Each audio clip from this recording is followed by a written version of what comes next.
Schools Project, and I am your moderator for today. Today's event is co-sponsored by the Reinventing America Schools Project, the 74, and Education Civil Rights Now.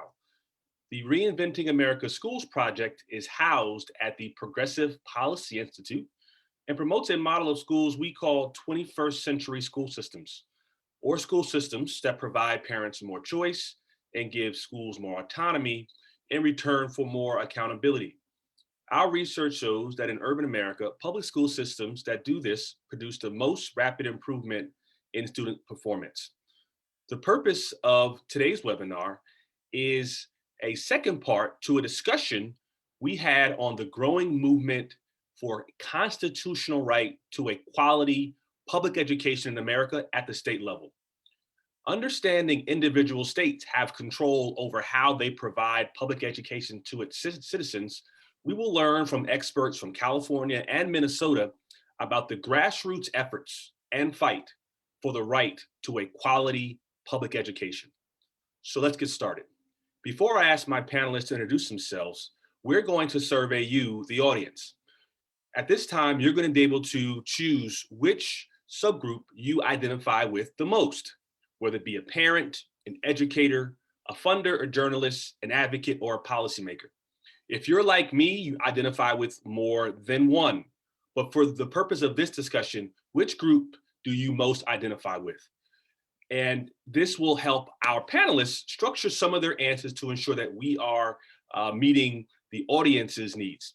And so while you all do that, I'm going to throw it to our audience and allow them to introduce themselves. And so I'm going to ask them to introduce their name, say their name, their organization, and what their organization does. With that being said, we're going to start on the West Coast with Christina Laster. Please introduce yourself, who you're with, and what you do. Hello, everybody. I'm glad to be here. My name is Christina Laster. As Curtis said, I'm out here in the West Coast, California, and I am the Director of Policy and Legislation with the National Parents Union. We are an organization of parents, activists, advocates, all looking to change the way that education has been traditionally handed to our children. And so that's what we show up for every day. I'm glad to be here again. Thank you. Thank you so much for being with us, Christina. We're going to keep it in the Golden State, but we're going to take it down to the Bay, and we have Keisha Young with us today. I think it's up to the Bay, Curtis. Up to the Bay.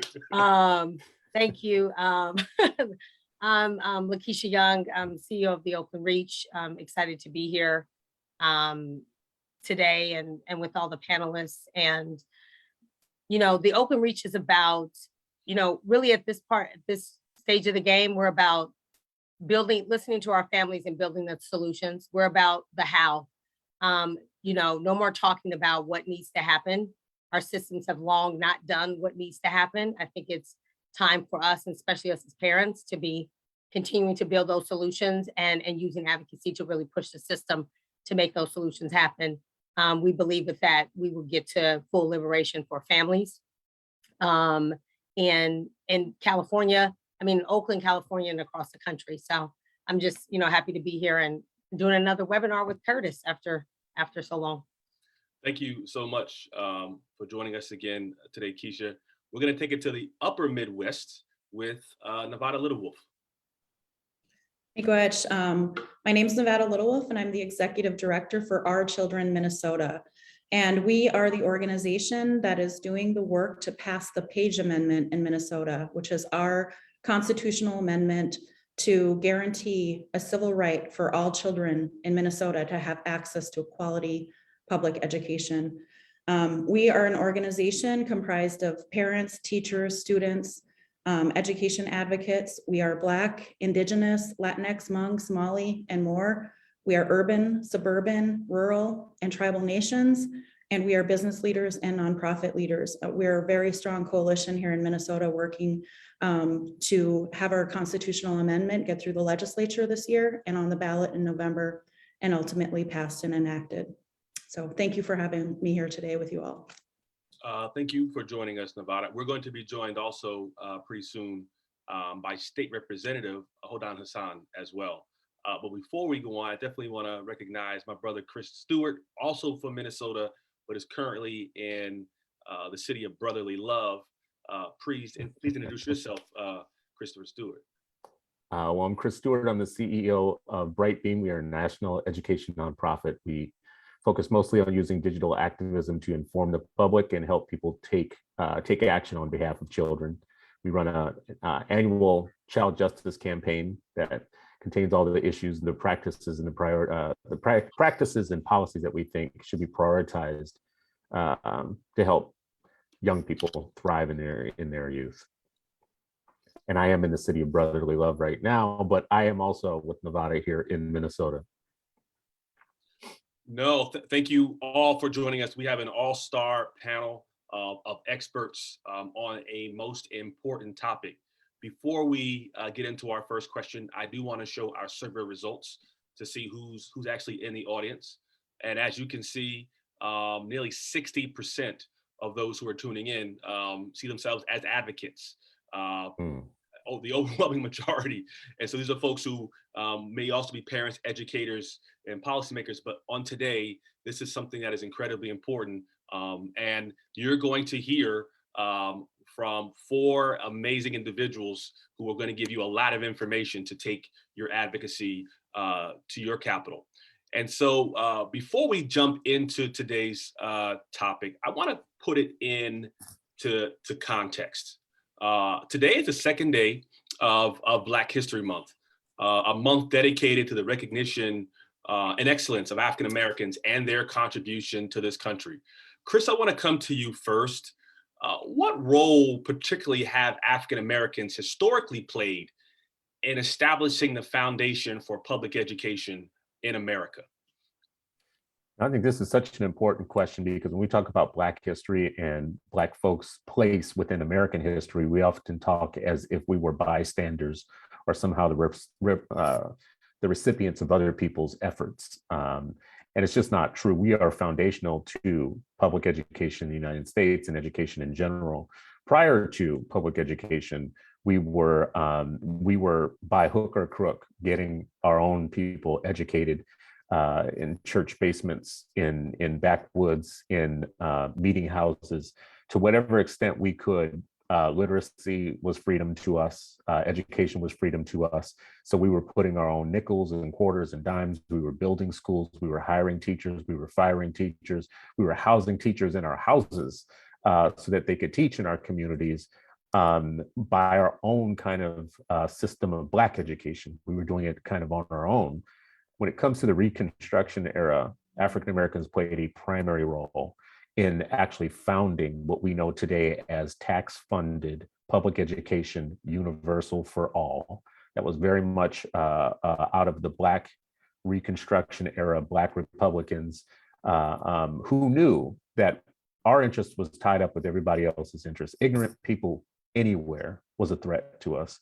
So they pushed for public education tax-funded for white students before white folks did in the South. And we forget that part. So people should thank us.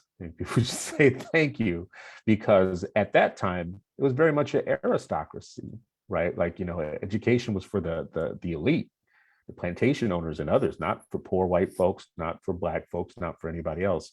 So we played a foundational role in taking taxes into the coffers and creating schools for all. And so here we are, in spite of everything you just said, in 2022, and we're still having a discussion about whether a quality public education in America is a right or a privilege. And so are you surprised that we're still having this conversation, that we're still have yet to establish that a quality public education is a right in this country? No, I'm not surprised. I'll say why. So first of all, this is why the work that Keisha, Christina, Nevada, they all do is so important, is because there never was a right to a quality education. There was barely a right to an education. And in most states, there was a right to a adequate or uniform education, not one that actually made you better, not one that actually helped you self-actualize and realize your dreams, or even one that was quality or the outcomes were supposed to be good, just adequate, uniform standard education is what you've had. This idea that should be a quality, a right to quality, is newer. And I think that's why I'm not surprised at all. I'm invigorated by it though, because it's about time. It's the moment to say, we did 150 years of adequate and uniform, and all it did was sort kids of different income levels and different colors into different classrooms and put them on track for nothingness, put them on track for inequality. Now it's time to guarantee the big ticket. The big ticket is a quality education for all, and that's new, so I'm not surprised. Keisha, I want to come to you. I mean, similarly, are you surprised we're still having this conversation in 2022 and having to fight for things that I think many of us maybe assume we already had, or until it was brought up to us that was not, written into our constitutions? What about this surprised you the most? I'm not surprised. I'm pissed off about it, right? But I'm definitely not surprised. And I will add that, like, I think what's hurting us comes from the outside and the inside. And until both are sort of healed and we get really focused and make the main thing, it's going to be really hard for us. We'll be having the same conversation 5 years from now. So not surprised, but have a much stronger understanding, having been in the work in this way for a while, of like, what is at play that is in our way. And it's not all from the outside. I think we get in our own way as well. And would really like for us to be having a very different conversation, Curtis, about this, 5 years from now, but not surprised. Pretty pissed off though. Pretty is actually a PC word, really pissed off. In Minnesota, and we discussed this in our part one, I believe the current term is Minnesota provides students an adequate education. I think the term adequate is used. That's probably the only term, only time I've actually heard that term. People say, I'm going to give you an adequate anything. My mind always goes to the least. And so, right now in Minnesota, every child has access to an adequate education. But this fight seems to draw a very clear line when it comes to the term quality. As an Nevada, I want to come to you. How does Our Children Minnesota define what quality looks like in your state? Curtis, thanks. That's right. Like in Minnesota, it is legally defined that we have access to a uniform system of public education, and that system is defined legally as adequate. In Minnesota, we are proposing that we elevate education to the higher standard of quality. And we are really working across the state. I had mentioned, like, the Page Amendment team and our Page partners represent a vast and growing momentum in our state to create the civil right. And while we don't have yet a community defined and well-rounded definition of school quality, because I think that every community, every state should be taking those things into consideration, we do collect an abundance of data here in Minnesota. And our data reinforces the power of a great school. So, we know that 60% of all Minnesota students are not at reading and math level, right? 60%. So that's still overall. All 87 counties in Minnesota are impacted by our educational disparities, but overall, we're not doing well. Those numbers plummet to 20 to 30% for Black, Indigenous, Latinx, and low-income students across the state. And we know that this has an impact on our economy. We lose out on about $1.1 billion in our GDP annually as a result of these disparities. And in Minneapolis, for example, students who attend a high quality school are twice as likely to graduate from high school and 6 times more likely to earn a post-secondary degree. And so those are like compelling statistics that should be motivators and should help us understand how we're moving towards a quality standard, right? There's an opportunity here drawing on factors around academics, the school climate, and equity, and to also support schools in their journey to quality so that every child in Minnesota benefits from a school that prepares them for success. And with the Page Amendment, we talk about an education that fully prepares children to participate in the economy, society, and our democracy, right? That is what a quality education framework looks like. And we continue to convene conversations across the state in rural areas, urban areas, tribal nations, to hear what are people seeing in terms of what is working in schools, and also to really shine a light on the problems we have. Because there's a lot of people who I think are kind of in denial about what the real problems with public education are, and the fact that we're leaving so many people behind. I mean, in Minnesota, Chris will understand this, I think, but in Minnesota, we love to brag about what we're doing really well. But it's not, but when you disaggregate data in Minnesota, you can see that we're actually, we're worst in nation around issues related to racial equity across the board, and education is a really big place where we're seeing that disparity. And so we think about, what is the solution? It's working on correcting our framework. And you mentioned this term, the Page Amendment. And for those who watched our first webinar, we actually had former Justice Alan Page on the panel. But for those who did not listen in, can you briefly talk about what the Page Amendment is and what it will do? Absolutely. So our current educational provision in our state constitution was written in 1857, and it provides our foundation for public education, which basically says that the legislature must, have a thorough and efficient and general and uniform system of public education. And that thorough and uniform, general and uniform system must be providing an adequate education for students. And so we know that in 1857, there were a lot of problems in our country, and we know that there were voices that were not at the table to help to inform what our public education system should look like. And so the Page Amendment, we're really refocusing to children, right? To create a civil right for children to have access to a quality public education. So in this, that we're not catering all of our resources into a system. Instead, we're really redirecting all of our resources towards the child and ensuring that that child comes out of public education with a quality, having had a quality education that sets them up for the future. And so, the Page Amendment is really, again, focusing on children. Right now, I'm actually, live from the Minnesota State Capitol, and this week is the start of our legislative session here in Minnesota.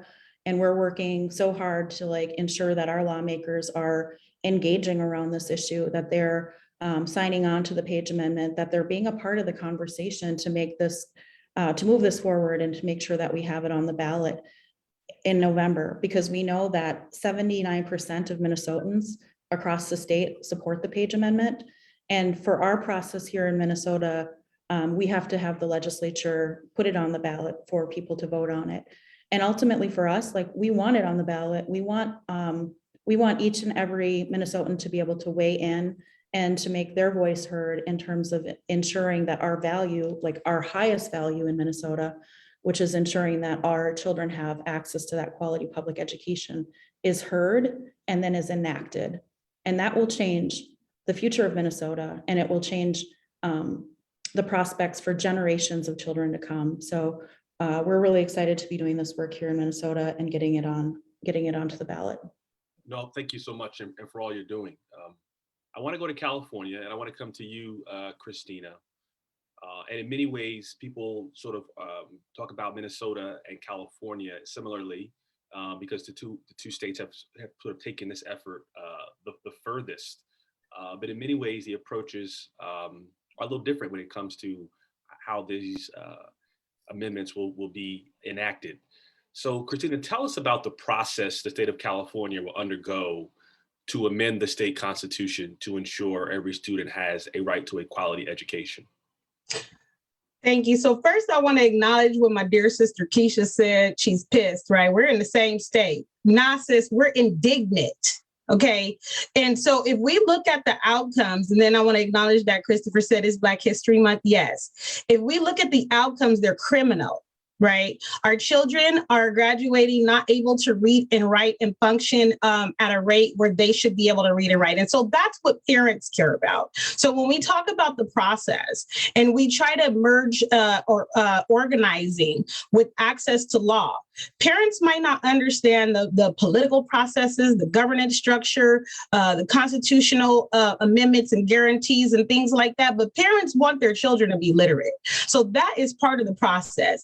Making sure that we as parents with the concept have the say in what ultimately is decided for our children. And so at the National Parents Union, we took a concept and really over a year vetted that information and came out with a constitutional amendment that we could take back to the state and look at that process. How can we get this amendment passed? Because the state's constitution reads standard, basic, free, uniform. None of our children fit that criteria. Our children are great, right? Nobody wants to send their child to a place where there's no minimum baseline standard for what the outcomes are going to produce, and parents are not looking for that type of education. And so it's way past time to be able to pursue constitutional amendments in every state because they're outdated and they don't speak to a minimum baseline standard.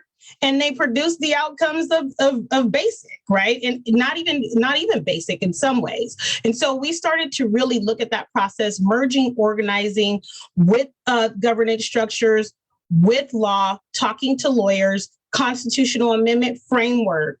How can it have equal protections embedded? We know that our Black and brown children go to school and often experience discrimination. So really refining that language around equal protections and giving the parents the ability to pursue some type of accountability beyond what's already existing, because we know that it hasn't worked, to be able to say these outcomes that you produced are not okay.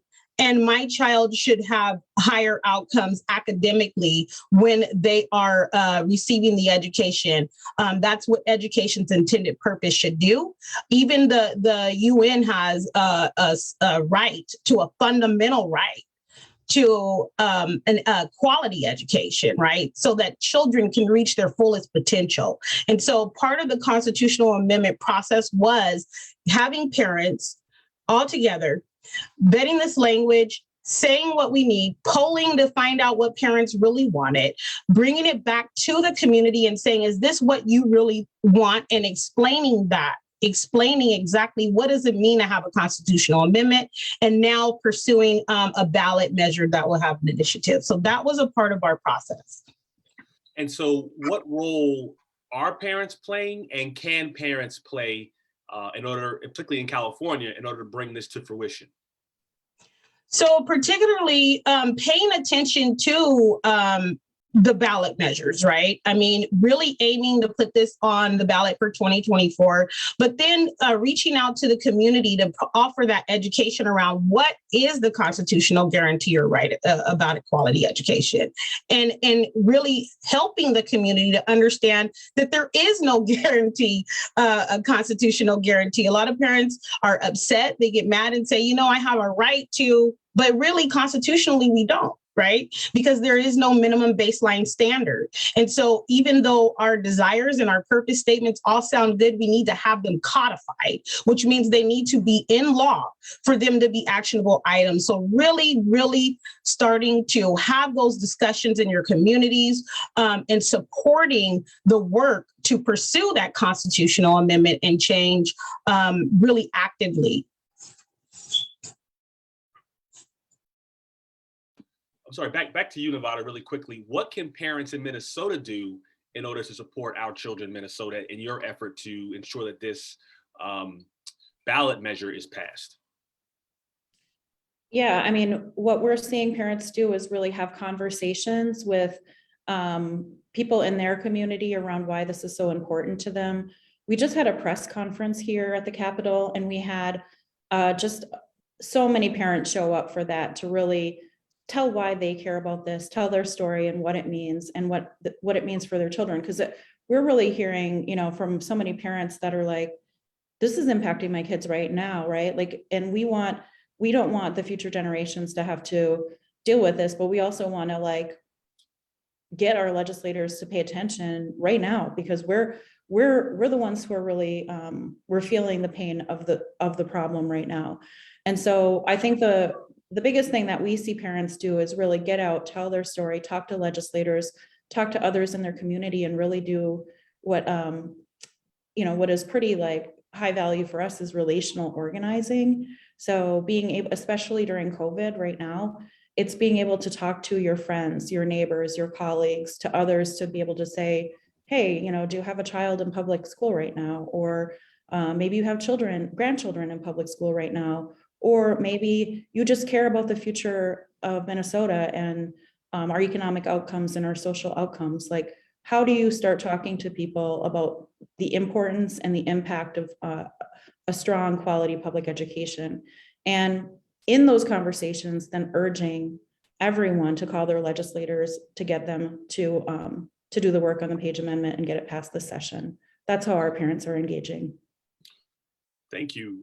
We want to go back actually to the audience one more time and get an impression of what our parents, our advocates, educators are most comfortable doing as it relates to advocacy in this space.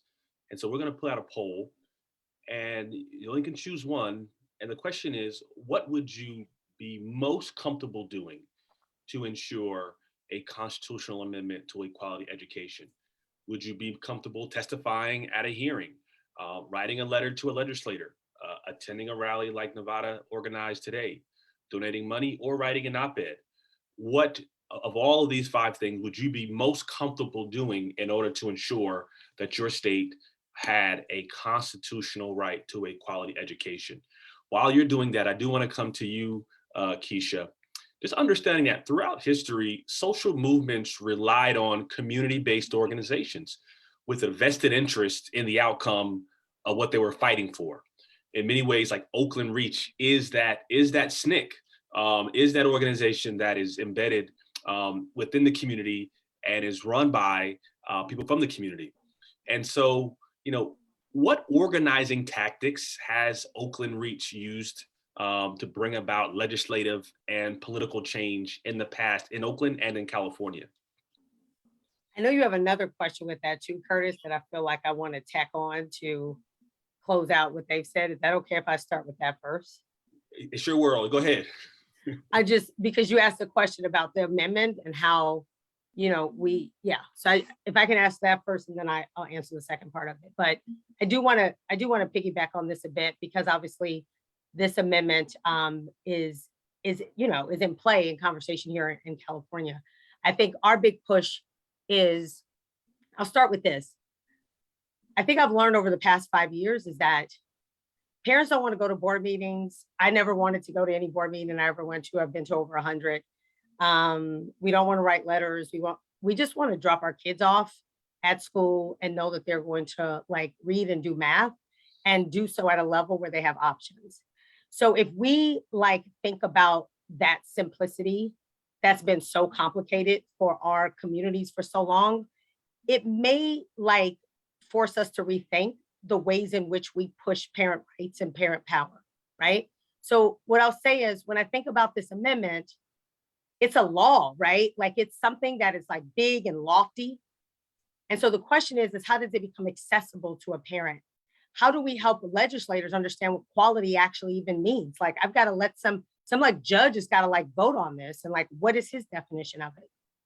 So to make this connect to families, I truly believe that you have to have the work that shows the system what power and quality looks like. So I'm not trying to do like a shameless plug for the hub, but that is one of the reasons why we built the hub, is to show the system how the hell our families want it to be educated and treated, right?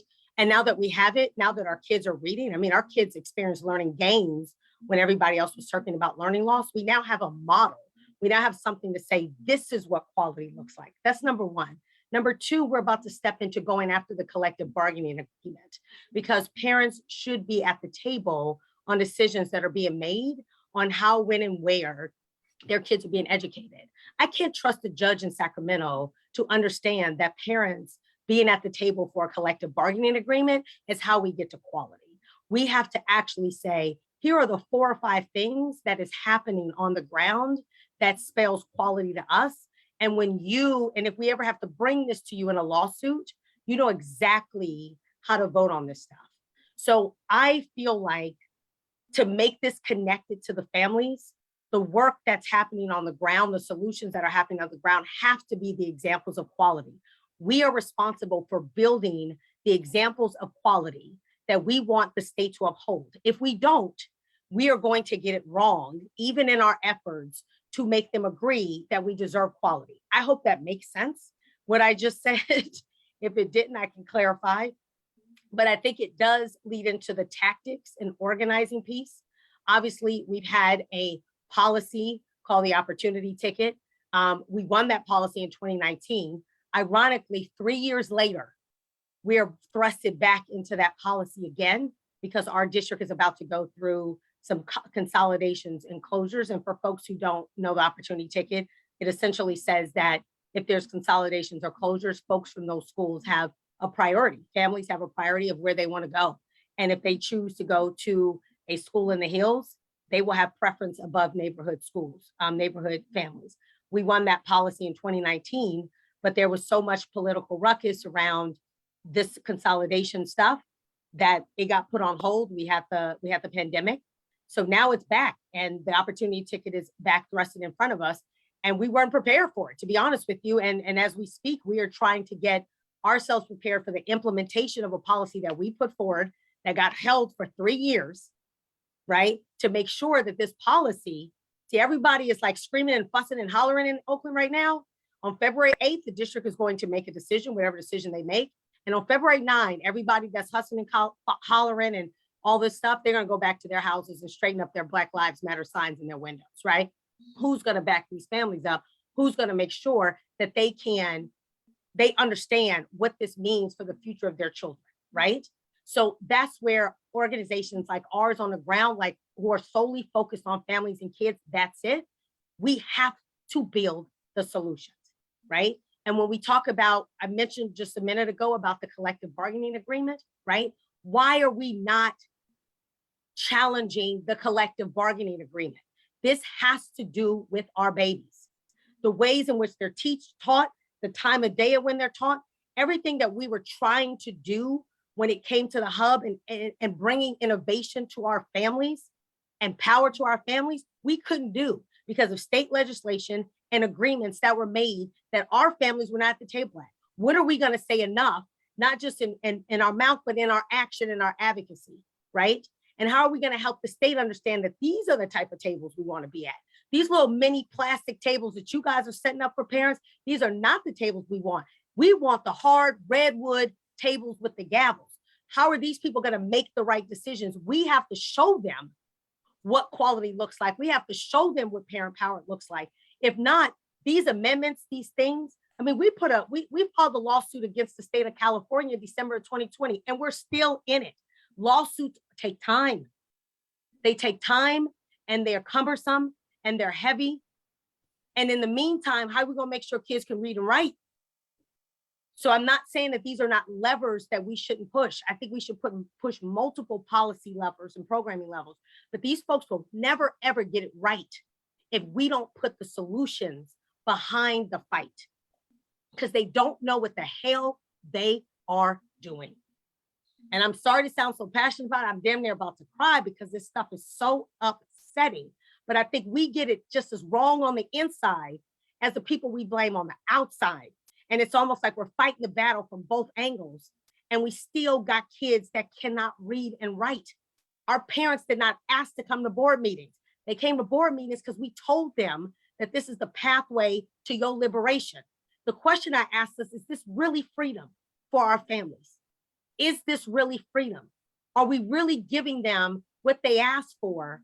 Or are we creating more burden for them to get where they asked to be because of sometimes the theater that we create around liberation? I'll end there. Thank you. Chris, I do want to come to you, but I definitely want to recognize Representative Hassan, who's joined us. And we're going to come to you in a second, Representative. But Chris, I think you wanted to touch on something that Keisha said. And we can bring the representative in, the honorable representative. And we'll come right back to you. And Yeah. thank you again for Yeah. joining us, Representative Hassan. I know you're having a busy day there at the Capitol. Nevada mentioned you all had that rally. But before we actually come to you, I do want to show you and everyone who's participating in our poll what our audience is saying they'd be most comfortable doing as it relates to ensuring this just comes to fruition. So about 31% said they'd be willing to write a letter to a legislator. The second, greatest response is testifying at a hearing and then writing an op-ed, Chris, and so there are folks who are saying, there are things I'm willing to do to get this done. Just tell me what to do. And this is why I really want to come to you, Representative Hassan. Firstly, why champion this? Why put your name and your presentation on the line in Minnesota to really advocate for this Page amendment? Thank you, Curtis, and thank you for the panelists, my fellow panelists. My name's Hassan Hassan. I am a state rep from South Minneapolis. I represent one of the poorest districts in the state of Minnesota. I also represent a district that is 30% Black and 30% Latinx, and also has the only urban Native reservation in the state of Minnesota. So that puts me in a district with a lot of challenge and a lot of need. A district that has not been invested in many years, a district that doesn't have many voices sitting at the table. That's the same district that George Floyd was murdered in, the same district that burned to, you have seen the businesses burn on TV. So, but I'm a product of public education, and so are my children. I went through the public education, struggled with this education system because as a 10-year-old, I came from Africa, where most people are Black and history is not altered. I came to America, where majority of the people are white and history is altered, and people that look like me are just reduced down to talking about slavery and civil rights, and no other contributions to society is ever mentioned. Everything, all the inventors and all the historians and writers and engineers and architects and lawyers and doctors that I learned in this education system were all from the European descent. And that really, does something to your brain. In my first year of college, I took African American studies, and that really blew my mind. And from there on, I continuously educated myself, and I educated my son, who just graduated from high school and is attending university, first year of university, to tell him, this is what they teach you in school, but here is the real history about, people who are not Europeans, because Black people in this country contributed to society a lot, but they don't get the credit that, others get. So as someone who has struggled in this education system to exist, to be seen, to be visible, and also, struggled with my son, being a Black man who is 6'3", never being treated as a kid. When we went to kindergarten, he looked around, he was like, Mom, are the kids all small or am I giant? I'm like, baby, you were the giant. So I truly believe that if you have a problem, that you should use all, tools in the toolbox and all tools that you need until that problem is solved. While I truly believe that we, in our state, we should fully fund education because you need dollars to run the schools. I also believe that there is a systemic barrier. The systemic barrier is that this education system that we have was designed for white students, designed by white people and designed for white students. And our students struggle to exist a system that, explicitly excludes them every single day. They walk into the school classroom and they are written off as problematic. They're written off as, oh, the child's not contributing. Maybe they have a learning disability. Maybe the child doesn't have any reason to contribute because they can't relate to what you're talking about. They can't relate to you as a person. So when I had a conversation with Justice Page, who most people know, He has been a champion for education about this Page Amendment. I jumped on. Right now, our education, our Constitution says that adequate education. So adequate, I'm not a lawyer by any means, but when I had conversation with my lawyer friends, adequate could just mean an open interpretation. That can mean, is there a building? Is there somebody, who's supposed to be a teacher? Is there a desk and a chair? Then that's adequate.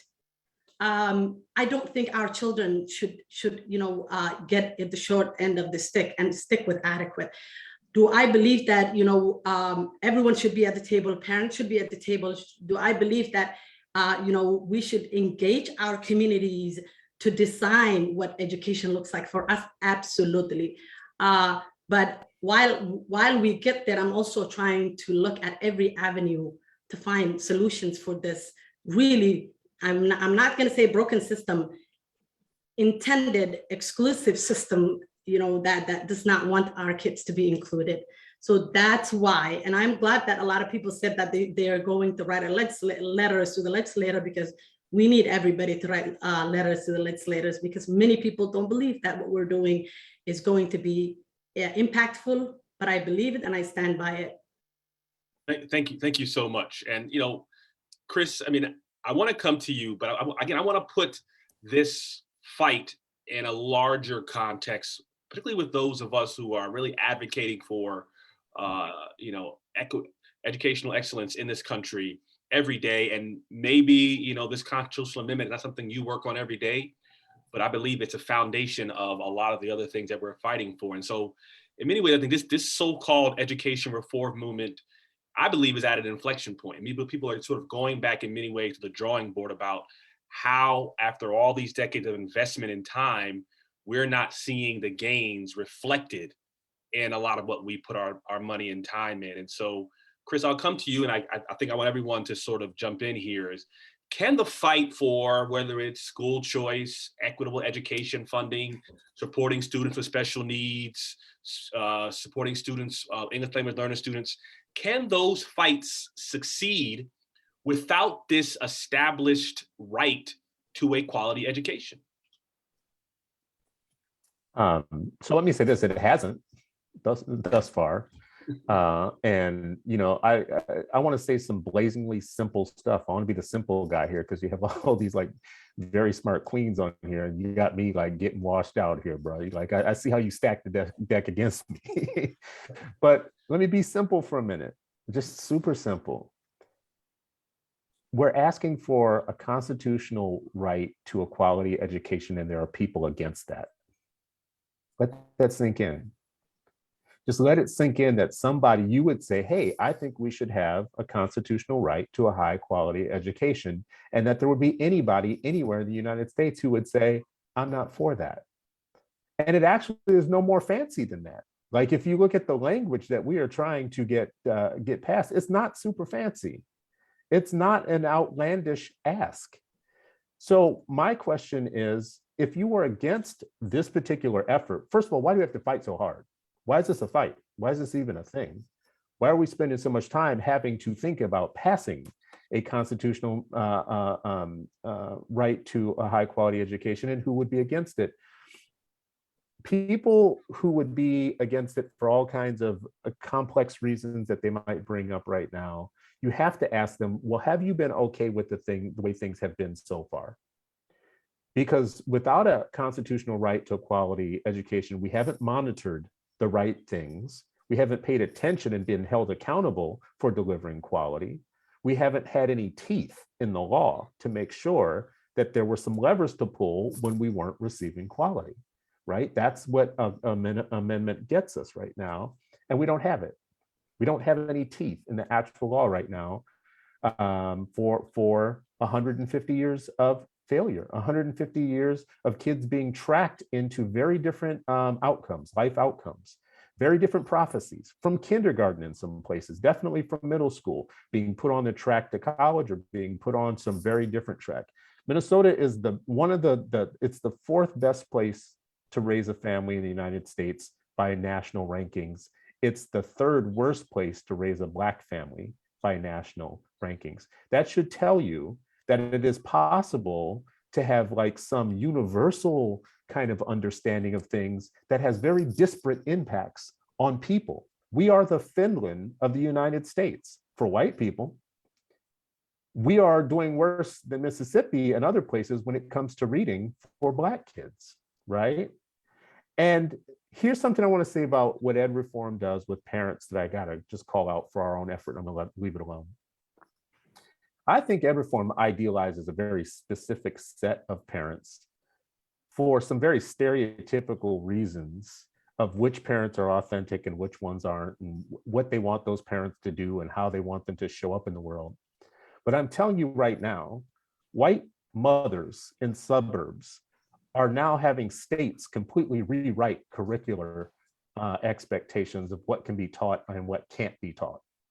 That is Minnesota in a nutshell. That is social power. When you can say my child's uncomfortable and have a law passed within days and weeks that changes the game, is social power.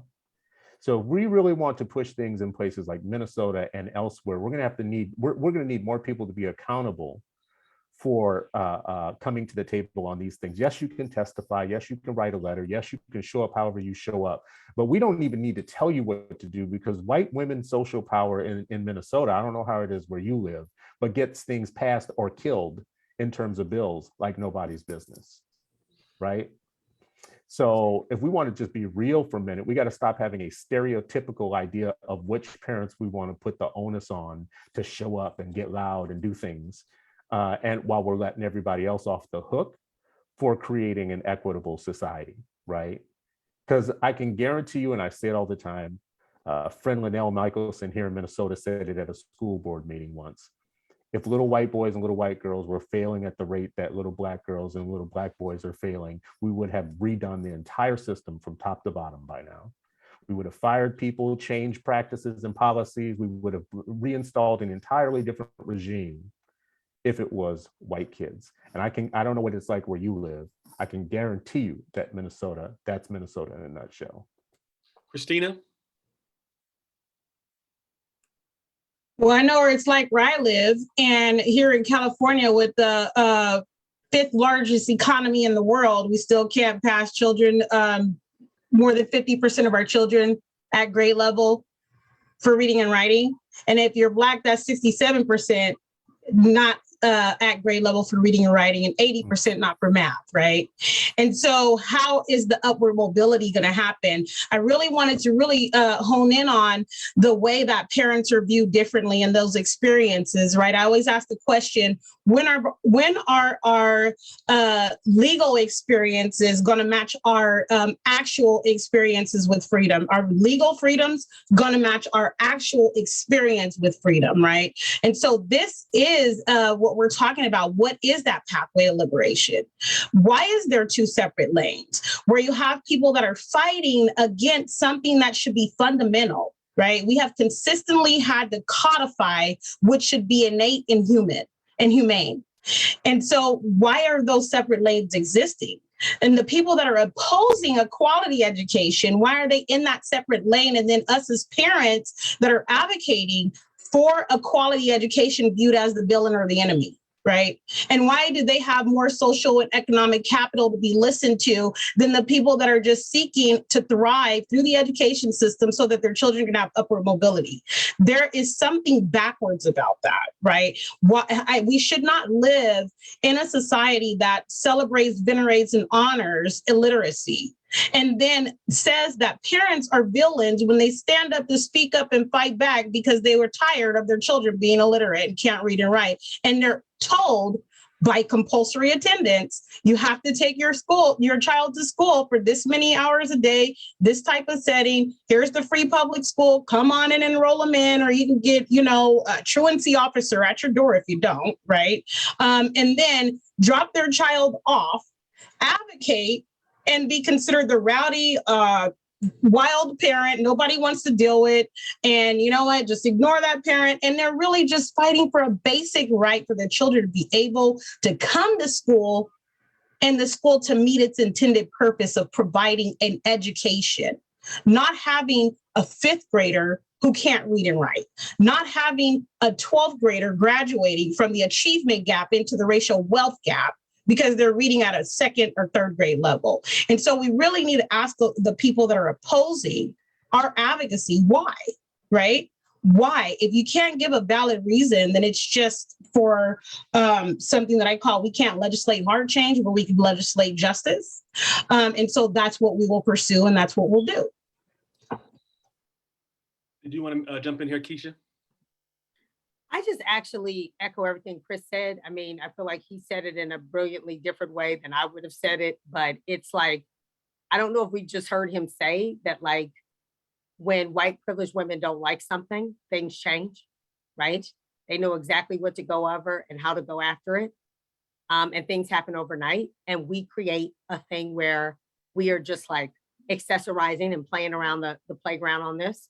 And so I think the points I was trying to make earlier was some clear examples of like how you just don't question, you don't ask, we don't fuss in those kind of ways. Like, how are we using power to make change, right? In real ways, because, and not asking for permission and not asking to do it in a certain way or following a certain code or some kind of model or whatever, just what's right for you and your community. And that's how we really try to lead this work in Oakland. Everything we bring up, somebody told us to do something different, or no one expected us to do it. But we got to do even more, because I do feel like, to the point he makes, is like, as soon as that CRT popped up, which we weren't even involved in that conversation, like all of a sudden we had white mamas all over the country shaking up the news and shaking up everything on that. So it's regardless of like whether we agree with their position or not, but the ability to move sentiment and get people standing up and changing like the way elections happen and all of that stuff. We need to be doing the exact same things. And we have to do it. And I think we have to do it differently. So I can't say that we can do it in the same ways, but we can do it. We must do it. So that was the only thing that I was going to add to that. I just really, like, what Chris said resonated with me fully. Curtis, can I ask you a quick question of Keisha about that? Sure. I don't mean to hijack, but I do want to ask Keisha what you think about this. We expect our kind of low-income families to be on the front lines of a lot of these things, and we want to put them out on the front lines, a lot of things. But people of color, period, who are doing well in life, right, who have some social power, oftentimes I think are left out of I don't know if left out is the right word, but not exactly showing up. In all those suburbs where those white women are expressing social power, there are people of color. 50% of our kids are in the suburbs now, right? And I just don't see our people of color who have achieved a little something in life showing up in the same way that we're always expecting kind of, low income, so-called city people to do. And they're sitting out, I think, is harming us. In Minnesota, for sure, we have entire suburbs where there are people of color who have some social standing, have the ability to make it up to the Capitol and get heard in ways that not everybody else would get heard. And they are sitting this one out. They are actually not, like, I think, using their social power for something so simple and basic as a constitutional amendment for a high quality education. That should not, in my mind, that should not be the case. We keep asking the same people to do things that they don't have time to do when we have all these other folks who are kind of off the hook from using their power too. Well, Chris, go ahead, Keisha. I want to jump in as well. Go ahead, Keisha. I didn't know if Chris was asked. I wanted to respond to it, but I didn't know if he had a specific question for me, because I definitely had a connection. I definitely had a deep, I definitely resonated in the sense of, and it sparked something too that I want to reflect on after this conversation. I do just want to respond to Chris, what he said in two ways. One is we have to stop asking our low-income families to be on the front lines, right? I think the huge reason of why we created the hub is because it was about giving our families the privilege that they have been fighting at the board meetings for. Like, you did this so your kids could read now. So we need to make sure your kids are reading now. Our advocacy needs to be behind that, right? We are definitely having our low-income families in a wait and see, okay? You come to this meeting and we'll wait and see what happens. And advocacy is long and it's hard, and it may not get to those solutions. So I just want to sort of first echo Chris that, like, where we're moving is, and we have a Power Parent playbook on our website that we talk about it. And then one of the main things we put is burden the system and not the families. We have to stop asking our families to take on what we're asking them to take on. And this is why I was saying that the solutions are so important, because when I ask you to show up, we're going to move mountains. I'm not going to ask you to show up just on some okey doke so it can look like we have a lot of parents in the room. You know, we do that. You know, we've had Ubers and transportation and childcare and all of this stuff for a parent to go up to speak for 2 minutes. The thing gets cut down to 1 minute because everybody else wants to speak. And we don't even recognize how much that parent had to do to get to that space at that time, at that moment, right? And to the other point that Chris is talking about, you know, it's like my family's from Mississippi. My grandmother only got a 9th grade education before she gave birth to my mom, but that's not my reality right now. So Chris, I would be one of those people that you would consider quote unquote middle class, right? And I do believe that I have a responsibility because somehow some stuff got worked out for me where I was able to go to college and get not 1 degree, but 2 degrees and change the trajectory of my family. It didn't matter that we started off in literally a shack in Mississippi. Like we still have the pictures, but it's my responsibility to step back in the right ways to make sure that more Lakeishas, more Chris's, more Christina's, more Nevada's, more Huda, like that we have a more opportunity for that. So it's very interesting that you talk about like the middle class, you know, this, like we do have a responsibility, and our responsibility is to take burden off of our brothers and sisters, right? Take the burden off. And we can only do that by being smart about the way we do the work. But so often the ways we do the work, we put more burden on the families who are already burdened, and we, without any real promises that their kids are going to read and be able to do math. I don't know how it is in Minnesota or Palm Springs, but only 15% of Black kids are proficient in math. So you could just cut off all of those opportunities there. So what we're doing with literacy, we're about to do with math. Because like you said, Chris, we should just have that basic right. And like I said before, we should have this amendment on the books. But once we get it on the books, how are we going to make sure it matters for the communities and families it needs to matter for? I think that's where we come in around. How do we show them how to do this right? Because they keep getting it wrong. We have a couple minutes left, and I definitely want to get to Representative Hassan in Nevada. And I want to just recognize one thing. Throughout this Black History Month, folks are going to quote Dr. King a lot. And the idea that we highlighted in our last our last session around the letter to a Birmingham jail, and this message, particularly the white moderates, that says, wait, not now. And I think, Chris, you sort of amended that. So you're saying what? And Black moderates who are saying, not yet, not now. So Representative Hassan, what is your message to those who are saying, not now, wait, this can wait for another session? Why so in our final 2 comments, Nevada, Representative Hassan, why now? Yeah, I'll go really quickly.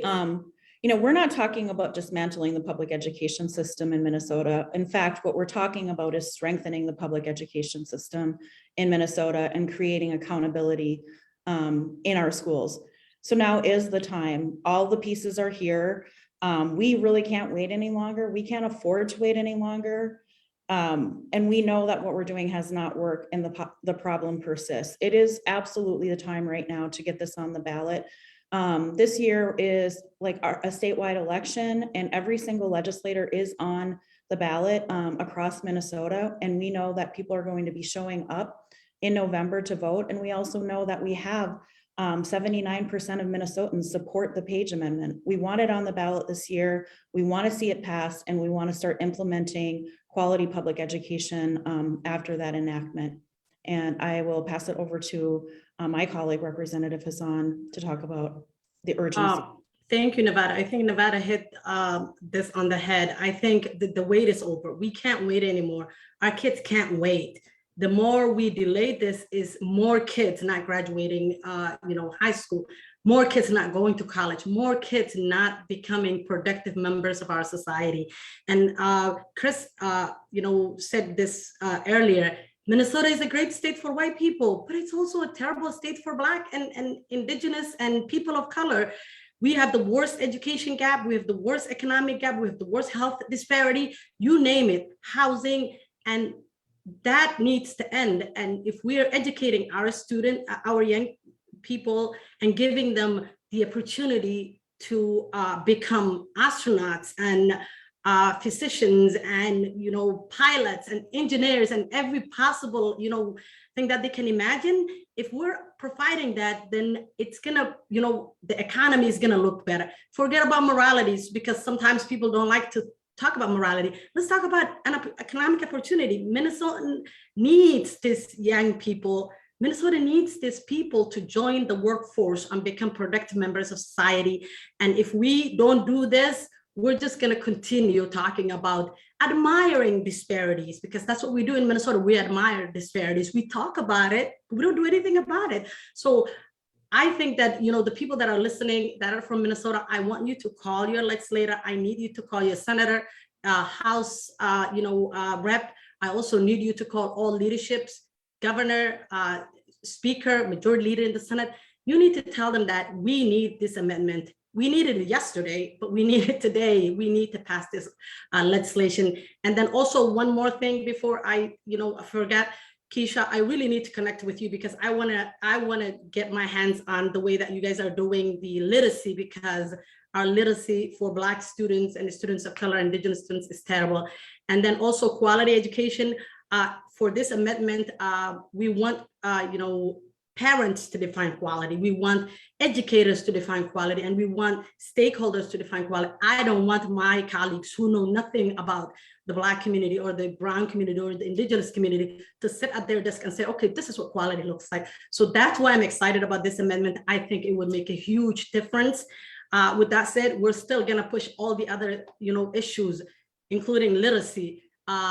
Black students are the only group of people that last year their graduation rates dipped, and that's a shame.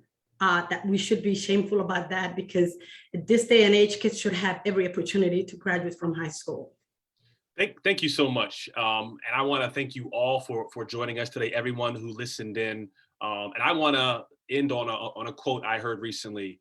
And it said, if you ever wondered what you'd be doing, what you would have done during slavery, during the Holocaust, or during the civil rights movement, you're doing it right now.